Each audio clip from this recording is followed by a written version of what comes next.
Guten Morgen from Austria. What a beautiful day. Look at these beautiful wheat fields here. But I'm not here because of the wheat fields. It's the city, right there. Along the ridge, you can maybe see the castle and some buildings just in the direction of the sun. And this here was a heavy guarded border back 40 years ago during the Cold War between the West and the East. So there was a real fear somebody would attack. Would it be the West or the Soviets with their partners attacking here? So I want to go to Bratislava and see what precautions they made, what they have to fight this attack. Let's go find out, learn something about the history at the border of the Iron Curtain here in Europe. Let's go over. See you there in a couple of minutes on the other side.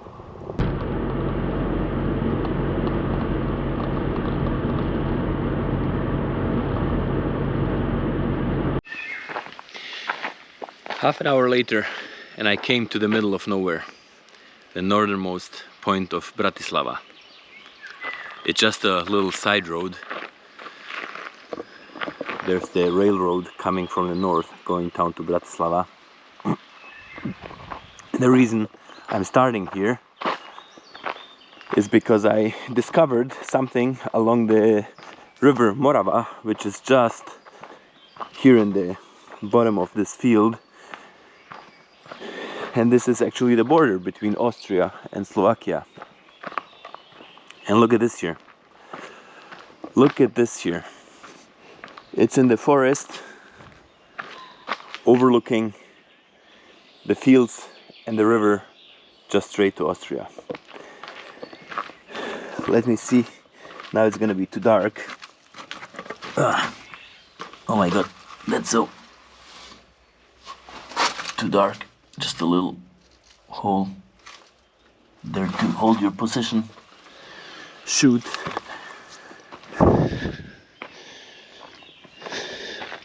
Some here, but that's insane.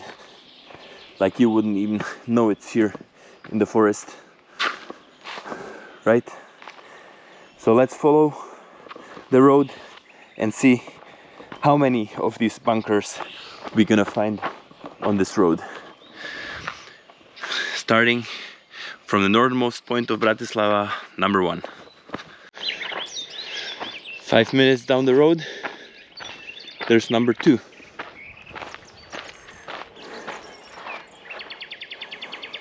Down here is the river Morava going down into the Danube, and this is where Bratislava is down there. So let's check out if we can go inside here.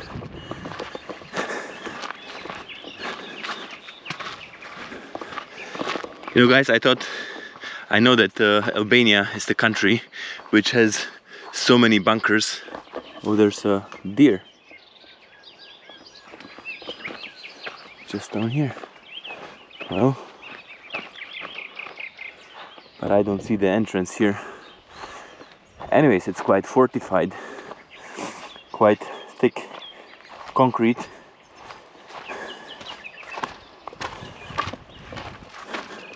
Oh, this would be where you would enter a long time ago, but it's locked. Okay, then let's continue and see how many more we're gonna see. I see another one down there in the field. So it's the third one, just in a short stretch of maybe 1 kilometer. And I wonder how many more. Maybe they're just hidden somewhere in the trees, which you can't see that easily. So the third one so far. A lot of these houses around here were here 40 years ago, when this still was the Iron Curtain along the river here. And you still have like people farming, little fields. Even the Zetor, which is a Czechoslovakian, back then Czech-made tractor, still probably from the 80s. It's kind of from that time, but the time has changed because people here live probably in fear that at some point there could be a war here along their border. Even the road here is probably still old, same road from then. Nothing changed, but the freedom of movement and people not living in fear and just like driving over to Vienna. Many of Slovak people now working in the European Union, because this is the European Union, so you can move freely, work. It's like such a different time from 40 years ago. But yet again, there's another threat in the year 2024 with the war in Ukraine and the Iron Curtain kind of just moving more to the east and north, like with Finland joining NATO. So the Finnish border down the Baltic states with Belarus and to Ukraine. So it's just kind of moved there, and there is still fear of a war in Europe in 2024. This is how it used to be here on this exact spot, like what it is now on the front line in Ukraine. It just, these guys here were lucky that it never happened here. And here's another one.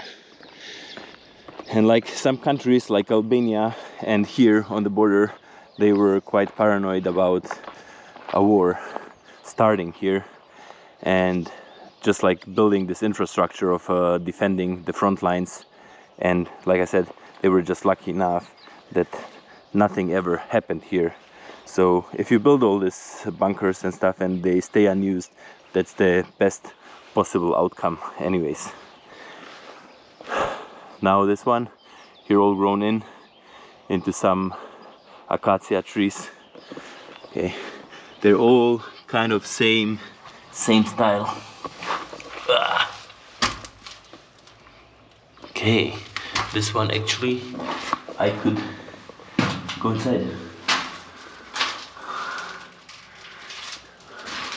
This is just insane. It's really not much other than just people using it for a toilet here when they're on a walk. But being here all day long on guard would not be funny, I think. And some birds using it for nests. Like I said, that's the best possible outcome, that the nature takes it back. And it got never really to be used in the real purpose what they were made for. And actually from this spot here you can see this one there, here, and I see already the next one. So it's really literally like a 500-600 meter stretch, 3 of them. This was number 4, this is number 5 already. Just along the here, it's kind of like a village and railroad, and just one by one by one.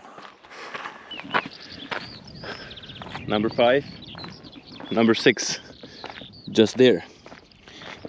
But we're gonna take go a little bit to the right here and go to the Morava river. Beautiful here, really nice, really nice. That's a beautiful railroad bridge here on the Morava river, and from the looks it's pretty old, so it must have been built during the Austro-Hungarian Empire. And then what happened during the Cold War? I guess there would be no trains going between Slovakia and Austria here. So there would be blocked in Bratislava here, and then just on the other side too, so nobody could cross it. Would be interesting to know. Well, I found the answer quickly here. And look at this here. It's called even Iron Curtain Trail. The bridge was built in 1847 and the first train drove here in 1848, and just a couple years later the Austrians they had a war with the Prussians, and that's why they bombed it just 2 years after they built it. But they did rebuild it, and the Orient Express from Paris to Constantinople or Istanbul was even moving over this bridge. But I still don't have the answer if the bridge was completely closed during Cold War. But that's a real piece of history. And I read that they're gonna build a second line here between Vienna and Bratislava, because this is just the one line on this year. But it seems like it long time ago they planned the second one. The pillars are here, but no bridge. So interesting that even back then. So who knows, maybe they started building it, and then the Cold War, like between the East and the West, it all started, and then they just abandoned it, the whole project. So then another, whatever, 70, 80 years later, they taking it back into their hands to finish what they started long time ago, to connect Europe better. And just like in Vienna, on the Morava here, the Austrians, at least on their side of the river, they have these fishing huts with these nets, same like on the Danube. And a beautiful bridge here. I just was on the other side of the bridge.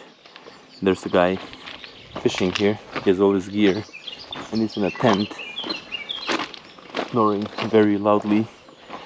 That's why I didn't want to disturb him.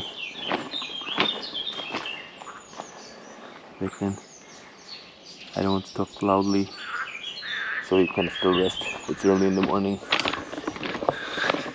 Let him have a sleep, or maybe he just had too much vodka, who knows, and can't even get up until noon. And if the Soviets and the Czechoslovakians didn't see a need to continue or finish the second bridge, they for sure did see a need to build this badass bunker here underneath the railroad bridge. Look at this here. And I'm lucky here because they're doing some construction, so they cleared all the land around, so you can easily go in here. That's quite amazing, huh? Hidden underneath the bridge. If you fly over, you don't even see it. That truly is a badass bunker. I just walked around.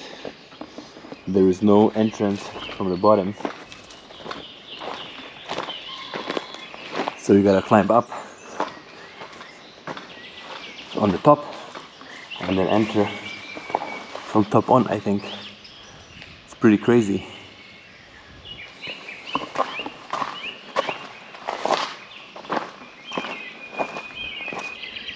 Wojenski objekt, which means army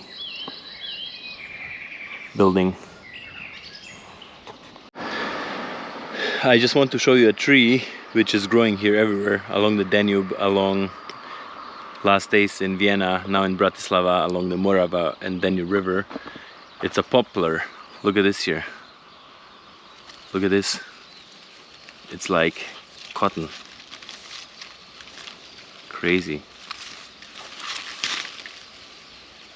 This thing is flying everywhere in the air. And when I got home to my aunt 2 nights ago, I couldn't breathe. I think from all the walk in Vienna along the Danube, I had hard times cleaning my nose because it was running all the time. It's just insane. This little thing, it's like everywhere. So if you have any allergies against like any kind of like what is called pollen, then you gotta be careful when you're walking along places with this stuff. Okay. And I gotta say something about the farming here in Slovakia. I realize it's some really poor farming. Big fields, huge, but this stuff here is just, it's just like, I don't know, a tragedy. There's like hardly any yield on such a big field.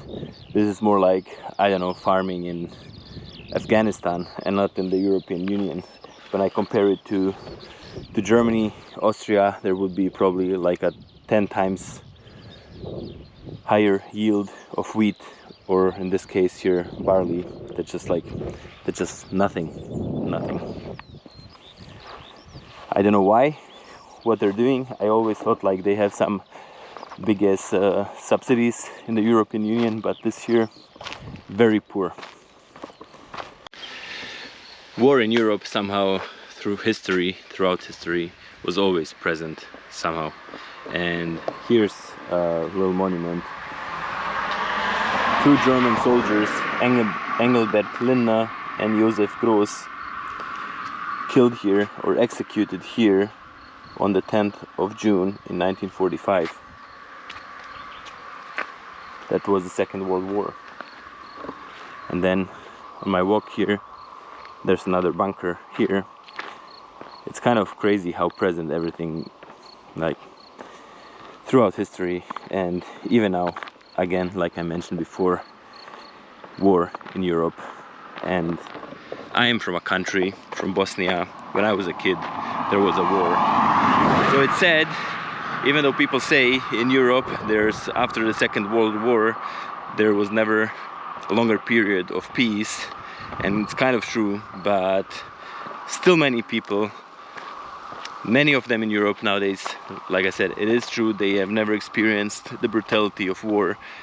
I had to flee my home country, I had to experience it, and many children now in Ukraine and many other places in the world, there's fighting, like in Sudan, in like many African countries. There's just sad to see, like in the Nagorno-Karabakh region between Armenia and Azerbaijan.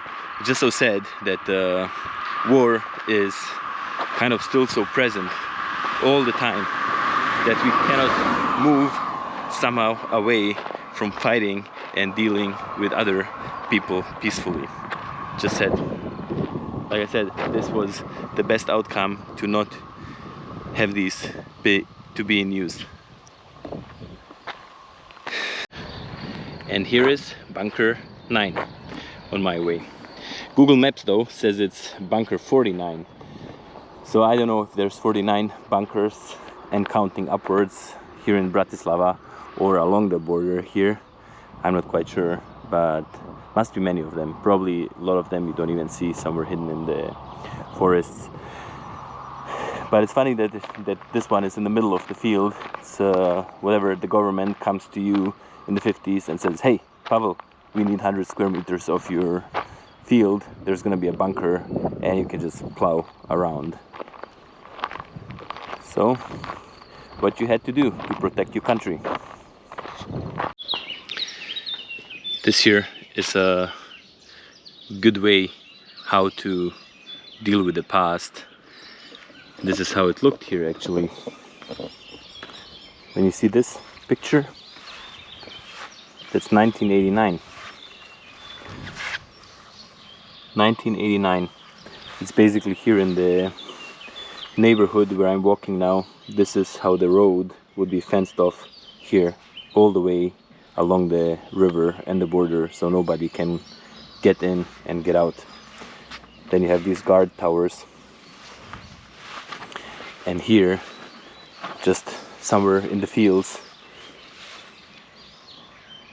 badass fences, barbed wire, and guards with guns up there, and all the bunkers here in the city. That's number 10. The way how they deal with it here in Bratislava and Austria, which are now 2 friendly countries, there's the bunker, and just above the bunker they built a bicycle bridge. So instead of destroying bridges between the countries, you should be building bridges and connect countries.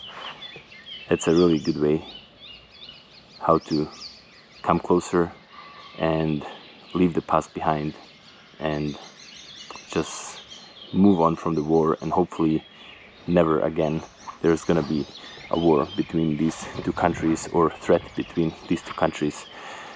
That's the same, I hope, for Ukraine and Russia. There will be a time when all the stuff is a thing of the past and all of Europe can be united and be friendly with each other. That's a really nice example. I really like it. And the bridge, by the way, was built in 2012. So only, whatever, 23 years after the Iron Curtain collapsed. And by the way, like the countries which used to be under the Soviet influence back then, it was not easy to get something from the West. So back then, if you would have a car, it would be something like this here. Some more pictures of the roads here. This would be, I don't know, whatever, Skoda here, Czechoslovakian made, or Ladas, or anything like the German Wartburg and what they had. Some trucks, I don't know which kind this one was. So these countries used to work together, but not really with the West. It would be hard to get probably a Mercedes if you wanted here. And now everything changed. Just here behind there is a Volkswagen plant, and the West is opening factories, many factories in Slovakia nowadays. And so you can get anything you want from the whole world. Everything's available now, but it was for sure not back that day. And these buses, I kind of remember them, same kind of from Bosnia when I was a kid. So that's kind of not just the past of this country, it's a little bit like the past of Yugoslavia too, but even though Yugoslavia was a little bit not that much influenced by Soviets, because Tito said, you know what, kind of just fuck off Stalin and we're gonna do our own thing. So that was lucky for us when I was a kid.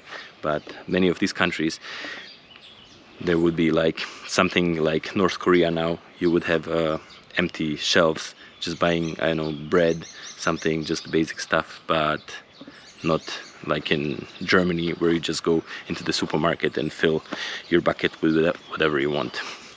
Which the time has come here too, so now we live in the time of freedom and we can get what we need. That's why it's a good way of this bridge, naming it the Freedom Bridge, and hopefully everything stays like this for a long period of time. Entering the first kind of suburbs of Bratislava. But now the houses look quite neat, many of them renovated much better than I imagined some of these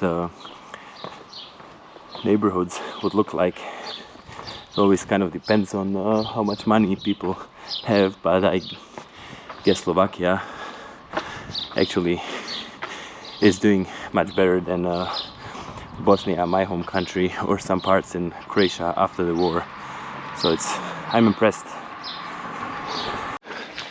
Well, just like I said, I'm walking along the Morava river, and this one is Primoravska ulica, Primoravska street. I just want to go up to the right and climb a little mountain here, so we have a maybe like nice view of this whole part along the Morava river. I wonder if Bratislava has same like Vienna, some districts, and this would be, I don't know, the district where we are, and this is the number of the house. I'm not sure, but this one is an old house definitely. I don't know if somebody lives in here. This little mountain is called Sandberg, like the Sand Mountain. It's really amazing. There's so many birds up there, and they have made all these little holes in the sand for making their nests inside. You can see many of them flying around here. I don't know what kind of birds, but it's for sure a natural sight. Getting into the city. So I'm here up on the mountain, and I will continue walking along the river. But this is where Bratislava kind of starts. The first big blocks of housing complexes, and then that's what I told you before, up there in the distance, that's the plant of Volkswagen, producing many cars, which kind of would have been impossible only like 3 decades ago, if they could have produced Skoda here or something, whatever, some small machines, but I think never on that scale like this here. It's such a nice viewpoint. You can basically see a lot of my route today. I've been walking along the river. There's the Freedom Bridge where I just was down there, and up to here, the Sandberg, it's been 10 kilometers already, following the river Morava into the Danube, and then we're gonna get to the city center. But on the way, there's a lot more to see. Not that I'm gonna stop everywhere. Up there, this is where the Morava here and the Danube, coming from there, from Austria, they meet at the Devin Castle down there. What a beautiful day, what a beautiful spot. Amazing here, looks so nice. I never knew that Bratislava is like Vienna. So much nature, so green, so big.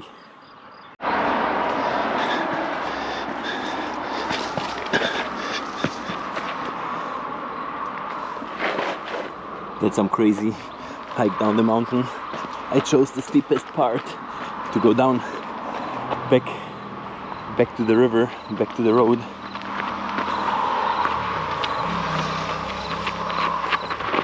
Don't do this if you don't have if you're not in good condition. It's slippery, it's sand, it's like slipping rocks, and I hope the dog is not loose to come running after me, because there's no way you could run here. Down safely, in another bunker, and the dog looks quite dangerous. I guess he's guarding the bunker, nobody going inside there. I was just standing up there and quickly came back down. Okay, now let's follow the main road again.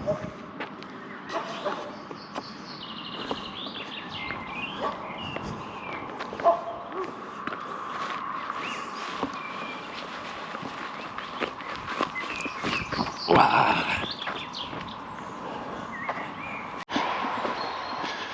More history along the Morava. There used to be a bridge here going from the Slovakian side over there.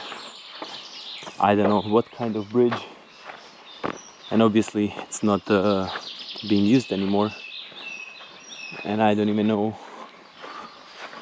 what purpose it would serve. It doesn't seem like a huge bridge. Maybe it was a hanging bridge just for pedestrians, like long time ago. Who knows? But obviously in the Cold War they would destroy it so nobody can walk over. We are at the spot where the Morava meets the Danube. Right there. The slow river of the Morava, quite dark, and then the fast flowing Danube here. And this here is a memorial park, the Iron Curtain, as you can see here, with the Devinski Hrad, or the Devin Castle, up on top of this rock. And then we have the Freedom Gate here for the freedom in Europe. This place is actually quite interesting. As you can see, this castle here, this used to be a border a long time between many like empires, the Roman Empire, here the Bavarians, the Austrians, the Prussians, the Hungarians. So this used to be always some kind of border between many powers, and that's what happened during the time of the Cold War. There used to be some heavy artillery here somewhere, but they luckily never had to use them. Like I said, that's the best outcome for everybody. One interesting fact about this Iron Curtain here: it was unveiled by Her Majesty Queen Elizabeth II on an official state visit to the Slovak Republic on October 23rd, 2008. Queen Elizabeth was standing here where I'm standing now to unveil something beautiful like this for the freedom of all of us. What a difference in the water. The Morava, almost stagnant, not even moving, kind of the water even moving back in here, and the Danube, just like this gigantic stream, just moving as fast as possible to reach the sea. People of Czechoslovakia were forced to support this ideology of communism, and they literally were vassals of the Soviet Union. Whatever they decided, they had to follow. And this place here is called the heart of Europe, marking the spot where the Iron Curtain was so obvious here along the Morava and the Danube River. Like I showed you pictures before, barbed wire fences, guard towers, military presence, like everything, so nobody could get in, get out, and guarding, and they would shoot you the same like during the divided Berlin. And people on the 10th of December 1989, they said it's enough of this whatever 4 decades of totalitarianism, and they gathered 100,000s of them and crossed the Danube just across here to Hainburg in Austria with no passports, no visas, to show that they had enough of everything, and they kind of let the Czechoslovakian government know that it's enough, and basically this was the end of the communist regime here in Czechoslovakia. And they managed somehow to agree, the two countries, Slovakia and the Czech Republic, to separate in peace and continue in a nice way, unlike us in Yugoslavia, which had to take guns and kill each other. I don't understand why we just, same like the Czechs and the Slovaks, could just separate the same way. I was wondering if I'm gonna see a piece of the fence which was along the Morava River and the Danube River, and actually I found some pieces. That's... What do you think if it was electrified? Was this electricity here for the wire? Who knows? Probably not, because there's no insulators. But this is, I'm pretty sure, the remainder of the fence here, which was probably completely open from this side to this side, and there was no chance you could cross without somebody noticing you. I just asked an old guy who was just leaving the bus here and going into his house. Hardly any houses here, it's just a kind of busy highway going to Bratislava. And I asked him in Croatian if this here was part of the Iron Curtain of the fence, and you can still see everywhere, like there's remnants of the posts and the wire here. And he says, yeah, that's where it actually was. So now you imagine me walking here freely. That's such a big difference back to the time. If I was here 40 years ago and I had a camera and I was taking pictures of the fence, somebody would probably arrest me, and I would be in detention for a long time for being a spy or something. That's crazy. And now you just walk freely as anybody in the whole world. Come here, take pictures, make videos, nobody gives a shit. This looks like some very, very old path here. And I think this is where the old fence line here along the Danube was. And nobody is really using it anymore. So it's all grown in. You would be able to get around here with a tank back then. I mean, you can anyways, the tank just goes over the bush, but this used to be quite wide. You can see from here all the way to here, but now it's for most of the part just grown in, which is good that the fence is gone. The path is getting very, very narrow here, and I don't think it's gonna be good. I didn't want to walk on the main highway so that I can just take kind of go through the bush. And well,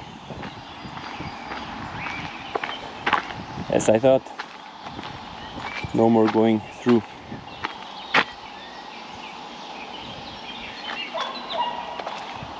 This is something like the waters of Bratislava, so I should not enter their premises. Could get into trouble, so I kind of gotta go back a little bit. Well, that's always, as a pedestrian, it sucks when you go around, and with a car you turn around and you go easily back like a kilometer, but walking is always not that fun because you lose 2 kilometers if you make one wrong turn and you go 1 kilometer in the wrong direction. But I will cut my way through the forest because I can see, or I can hear, the cars here on the right side, so there must be a shortcut somewhere through the bush here. Somebody gonna use some shortcuts, and if not, then there's gonna be some beer trail. I'm not gonna walk back for 1 kilometer. Okay, there is one shortcut here, somebody using it. Let's go back through. Let's just hope this is not some kind of no man's land which was mined, so nobody can enter the dead zone.